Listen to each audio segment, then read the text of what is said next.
Lorsque vous avez terminé d'entrer votre horaire, vous avez deux choix: imprimer votre agenda pour l'avoir papier, pour le faire boudiner, et ou, vous pouvez faire les deux, moi je fais les deux, télécharger chacun des fichiers qui contiennent vos cours pour les ajouter dans votre agenda numérique, que ce soit calendrier avec le Mac ou Google Agenda ou n'importe quel autre calendrier numérique dans lequel vous pouvez importer vos données.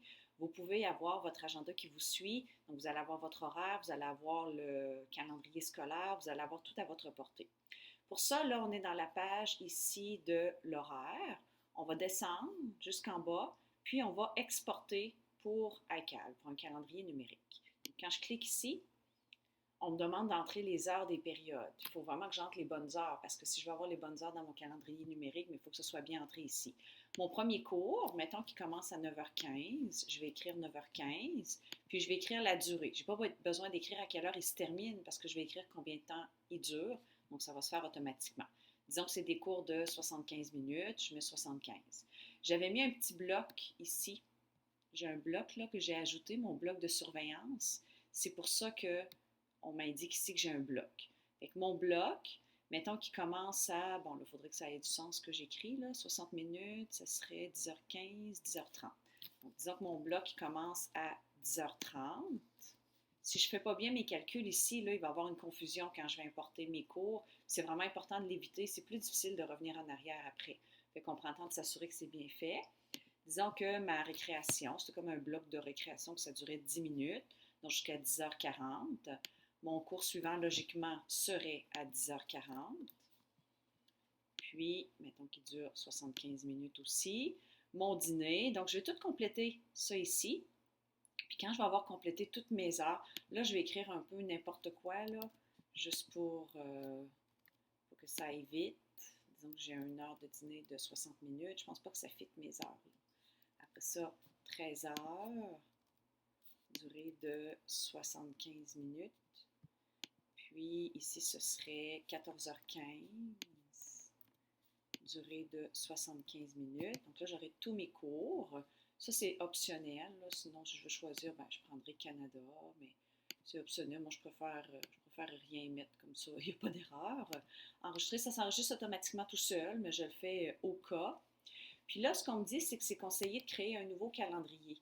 Ce que j'aime en créant toujours un nouveau calendrier dans mon calendrier, c'est que plutôt que de tout mettre dans un bloc, je vais avoir mes couleurs pour mes cours. Ça va être toutes des entrées, des événements différents. Donc, mon cours de français 101, ça va être un événement différent de mon cours de français 401. Comme ça, je vais pouvoir leur attribuer des caractéristiques, des paramètres différents. Mon cours 101, si je le veux, dans mon horaire ici, il est comme orangé. Si je le veux orangé aussi dans mon calendrier numérique, mais il faut qu'il soit tout seul comme événement. Si je prends tout dans un bloc, comme ici, si je le télécharge au complet, il va être dans un bloc. Dans ce cas-ci, c'est un événement, je peux juste lui attribuer une couleur. Il y a une caractéristique que je peux lui attribuer. Ici, ils vont avoir chacun leurs caractéristiques.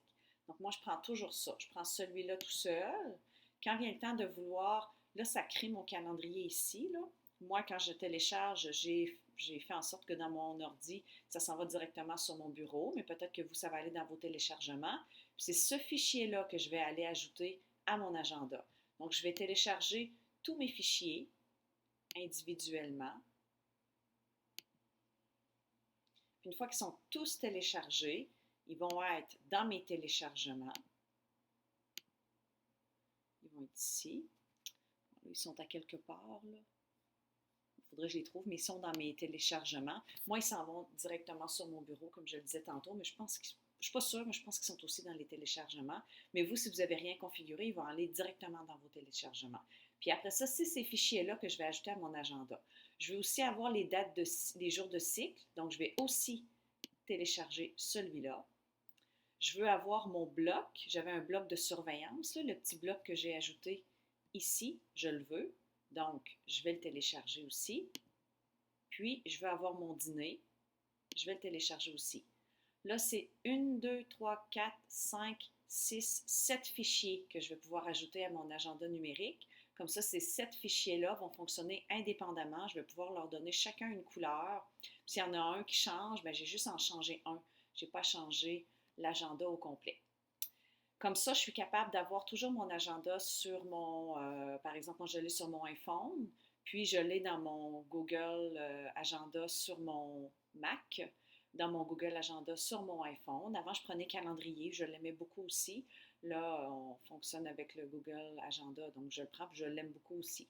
Donc, c'est comme ça que vous pouvez avoir votre agenda qui vous suit un peu partout. Pour prendre des rendez-vous, c'est super pratique. Puis, pour faire des Google Meet, si vous avez besoin d'en faire, c'est super pratique aussi.